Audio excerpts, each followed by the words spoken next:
Hi, I'm Anna, 27, female. Very recently, I became a mother for the first time to a beautiful, bouncing baby boy. He is my absolute pride and joy, and I would do anything for him. Unfortunately, the same cannot be said for his father, who's my husband. This is the story of how one of the most stressful days of my life became even more stressful because of my husband.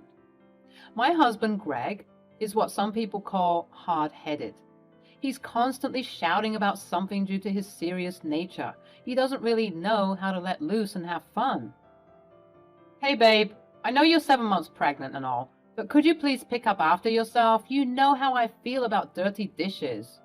Yes, Greg, we know about your undiagnosed OCD. What did you just say to me? Relax, relax, it was a joke. Calm down. Look, I'll do the dishes, but not now. My back is killing me. Ever since you got pregnant, you've been getting lazier and lazier. Maybe that's because making organs and carrying your child is a very taxing job.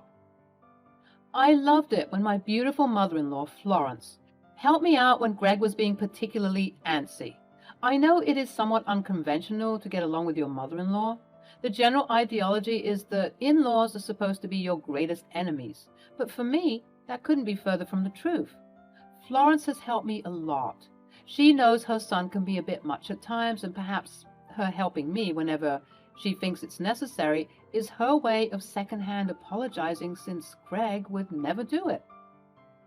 Ugh, whatever. Just hurry up and give birth already so that I can have my wife back. This man was insufferable at times, I swear. You might be wondering why I don't just leave, which is a very good question that I, at the time that all of this went down, didn't know how to answer. Why don't you do the dishes, Greg? Greg looked at his mother as if she grew a second head at that moment. Because I'm busy. I have so much work to do, and ever since Anna had to take maternity leave, I've had to work twice as hard to make up for where she's lacking. Well, I'm sorry that your bundle of joy is taking up all my time. Yeah, well, it's not like I didn't want this. Except, apparently, he did indeed not want this. This man, Greg, who I've been married to for the past 3 years, decided to come to me on my hospital bed and break things off. Can you imagine? Let me explain what happened. I was approaching 9 months into my pregnancy. My due date had been scheduled, and we were just waiting for the baby to make its arrival, when suddenly, at 2 a.m. Babe! Babe, wake up! Oh my God, what? I think my water just broke. Seriously? Yes, seriously! So, you want me to take myself to the hospital and give birth to your baby without you? You know that I have a big presentation coming up in the morning. You know how important it is to me. And yet you still somehow found a way to sabotage that and make everything all about you. Can't you just hold it for like an extra day longer? By that point, I knew that this person had to be mentally ill or just pure evil, because there was no way that he just said all of those things to me. He must have seen my surprised expression, even though it was dark, because he went on to say, "Don't look like that. Women give birth all the time. It's just like sneezing for you, all right? You'll be fine. If you want to go, you can go. But you could have at least waited for us to deal with this in the morning." At that moment, I knew that this man was toxic and I could no longer be with him. I did my best, already feeling cramps and contractions, to hop out of bed, into some comfy clothes, and drive to the hospital. When I got to the hospital, I was already in tears. People assumed that it was because of the pain I was in, which is true. I was in a lot of pain. But I was also experiencing a lot of emotional turmoil as well. All while I made my way to the hospital, I was replaying that awful conversation in my head. My husband was snoring peacefully in our bed while I was subject to the uncomfortable state that is childbirth. I was horrified, not only at Greg, but at myself for putting up with his nonsense for so long. How I didn't see it before, I would never know. But thankfully, perhaps due to all of the bright lights in the hospital, I could see clearly that this man was not right for me. Even though I thought those things, it was hard to actually verbalize it to him and say that I'm done with him, despite his acting this way. I loved him dearly. And he wasn't always like this. Despite the history of our relationship, I could see now that the Greg I fell in love with no longer existed. And now that I was bringing new life into this world, I had to make the right decision for me and my baby. All of these epiphanies came rushing in when I was having my contractions, and when the nurses would come in and ask if any friends or family members would be with me to soothe me, I would just cry even more, knowing that I had no one to rely on. At that moment, I saw Florence burst into the room. "Move out of my way. I'm her mother-in-law. I have every right to be here. I don't care if we're not biologically related. She's my family." Florence, ever being the stern individual, always knew how to get exactly what she wanted, including breaking hospital protocol, just so she could witness this moment. Normally, they only allow the direct family and partner to be in the delivery room, but she managed to break her way through. She looked angry as she approached me. "Now, I should knock some sense into you for not calling me. But I can see that you're very preoccupied, so I'll let it slide this time. But don't you ever do that again. You scared me. Why didn't you call me?" "Florence, it's 3 a.m. I didn't want to disturb you." "Disturb me? Disturb me? Have you lost your mind? There is no way that you could ever disturb me, especially during such a grand moment like this. This is my job. I'm here to protect and help you." God, I love this woman. "How did you even get here? How did you know?" Call it motherly intuition, but don't worry about how I found out. Just worry about pushing that baby out and being healthy and safe, okay? I'll be here to help you in all the ways that I can. And with that, all of my nerves and stresses began to melt away. No longer was I thinking about stupid Greg and his selfishness. I was just focused on delivering this baby and ensuring that they'd be happy. 2 hours later, at 5:30 a.m. on March 14th, my beautiful baby boy was born.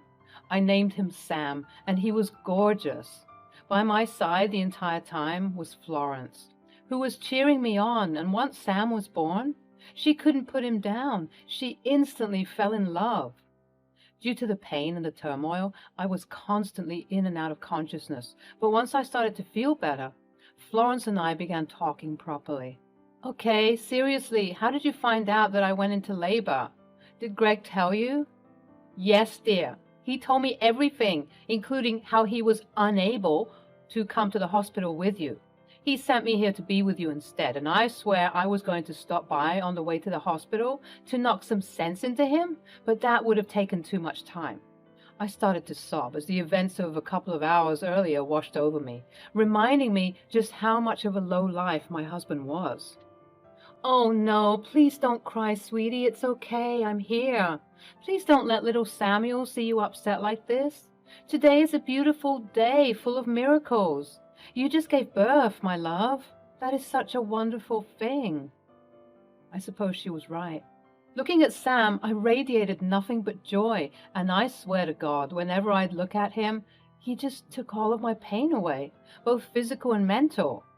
At that moment, I let Florence roam around a bit. She was with me for the past 3 hours, and she might have needed a bathroom or snack break, so after much convincing, I assured her that I had everything handled, and that she could also go and take care of herself. Not 5 minutes after she left, I was visited by the devil himself.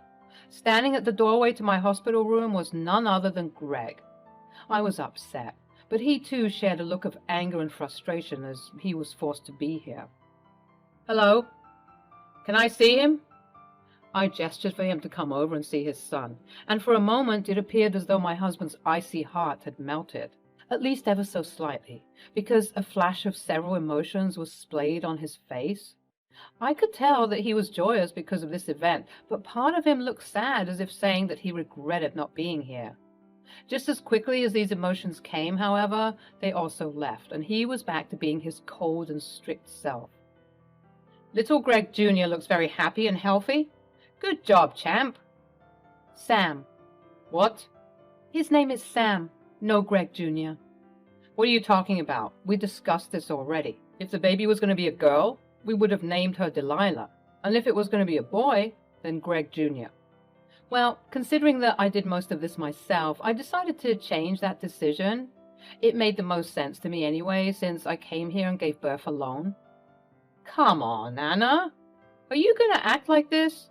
Do you know how many men would come to the hospital at 5 in the morning just to check up on their wives?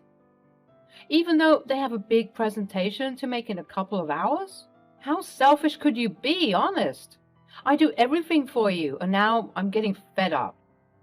He looked me in the eyes and began to say, I thought being married to you would be easy, and things were quite easy, but this was all before this stupid baby came around. Ever since you got pregnant with him, you've been more selfish and lazier. I don't know why you can't understand that being selfish or lazy whilst pregnant is completely normal. What is wrong with you? Do you not understand how physically and emotionally taxing it is to be pregnant? Not only that, but I was far from lazy or selfish, as you put it. I was still cooking and cleaning well into my third trimester.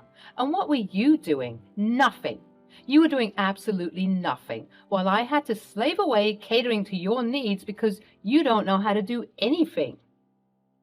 I don't know how to do anything? Yeah, okay, let's see. I've been the one working late nights just so that I can get a promotion and extra money to fund your luxurious lifestyle of staying at home all day. Honestly, you have it way easier than me, but for some reason you can't see that. Anna, I think it's time that we part ways. My heart dropped. The baby started crying from all of the yelling that we were doing, and at that moment, Florence came in. Now, what in the world is going on? I was gone for 5 minutes, Anna. Oh, hello, Greg. Hello, Mother. I see you're laying with the enemy. Me? Enemy? You shut your mouth. I should smack you upside the head for the way you've been speaking to Anna. Don't you know that she just gave birth? Yes, everyone's been telling me. Yet for some reason, you cannot seem to grasp the concept of how taxing that process is.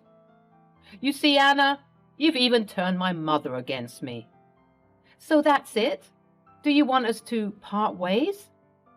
Florence gasped and turned to her son. At that moment, you could tell that she was fuming.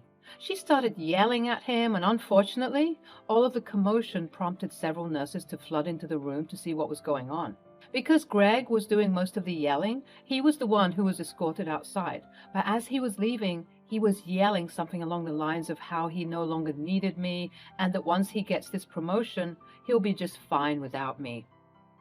Once the dust had settled, I could analyze the situation for what it truly was. I broke down. All of the years of catering to this man came crashing down on me, and I was truly exhausted. Thankfully, Sam wasn't here to witness everything.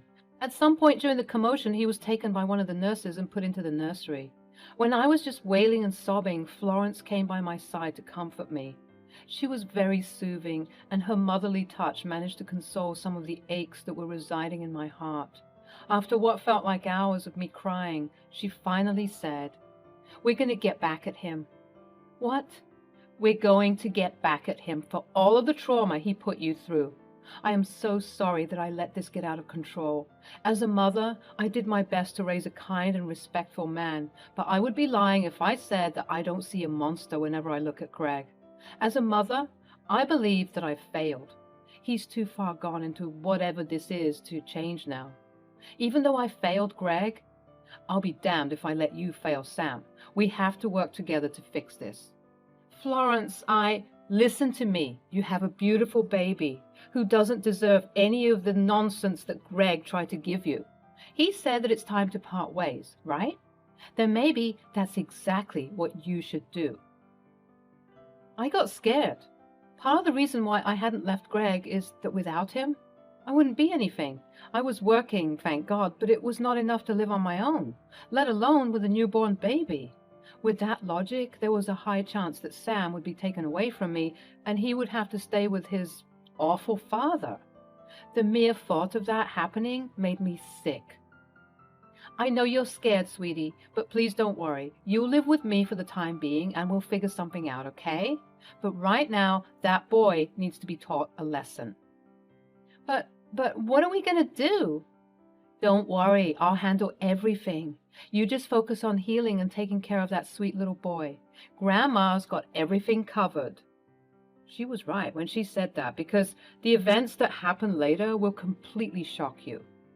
About a week after Sam was born, was when The Revenge was enacted. It turns out that Florence has a lot of lawyer friends as well as friends in the media.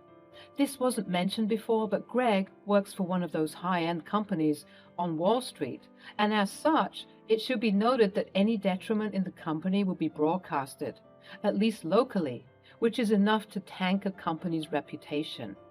Florence, my savior, managed to get the audio and video recording of what went down in that hospital on 14th of March. To this day, I'm not sure how she convinced the security to let her have that footage, but once she got it, she talked to her friends who work in journalism and media. Within hours on an early Monday morning, Greg was being bombarded with news outlets with headlines such as, "Hospital CCTV exposes high-powered executive verbally abusing wife after childbirth."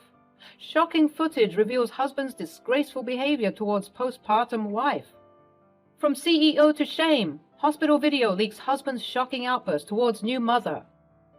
I can't imagine the look of horror and shame that he must have had on his face. Ever since I was discharged from the hospital, I had been staying with Florence. I think Greg genuinely believed he was in the right, and he was waiting for me to beg him to come home so that we could reunite as a family. But after seeing that I wasn't going to come, he started making threats. I knew he was struggling without me. I mean, who would do the cooking and the cleaning if I wasn't there? And now, with this story that was defaming his character, it was only a matter of time before he got the call from his boss saying that he's been fired and that the company no longer has any affiliations with him. So much for that promotion, right? Like clockwork, he called me after a couple of hours of receiving various death threats from trolls on the internet, as well as being blacklisted from many companies that he was trying to talk to. He explained all of this to me on a phone call. "Anna, please stop. I get it. I messed up. I'm so sorry for everything. Life here has been awful without you. I need you and the baby. I don't care if he doesn't have my name. You said his name was Stan, right? I love him and I love you. Please come back home. My life has been ruined, but we can fix it together." I have no interest in coming back to a man who is so selfish that he left his wife moments after she gave birth. I mean, who does that? I'm glad that your entire life is unraveling before your eyes. Ever heard of karma? Well, this is her, and turns out that she's a right troll to anyone who deserves it. I hung up the phone, and Greg proceeded to bombard his mother, knowing that she had a part to play in all of this. But she wasn't taking anything from Greg, not his harsh approach and not the sad approach either. Florence, like myself, was completely done with Greg. We both believed that he got everything that was coming to him. Several months had gone by, and I was still living with Florence at that time. I had finalized my divorce from Greg. Every time he'd send alimony and child support, he'd try and plead with me for me to rescind my decision. But every time I would adamantly answer no. Greg was living a miserable life, and he even had to downgrade the house he was living in, as he could no longer afford it. He tried looking for work everywhere, but no one wanted to be associated with the verbally abusive husband and father who cared more about his career than anything. I think he managed to get odd jobs here and there, managing a poor mechanic company and things of that nature, but for the most part, he was struggling. I was actually in the process of writing a book about my struggles with being married to a narcissist. After the local news outlets exposed Greg for his true colors, I went on many interviews and podcasts adding more detail about what happened. I'm so grateful for everyone willing to listen to my story, as they were all so receptive and understanding. I was especially grateful to Florence, of course, as without her input, I would still probably be stuck with Greg. But now I'm making a name for myself, and my new agent informs me that the prospects of my book doing well are extremely high. I couldn't be happier moving into this next chapter of my life.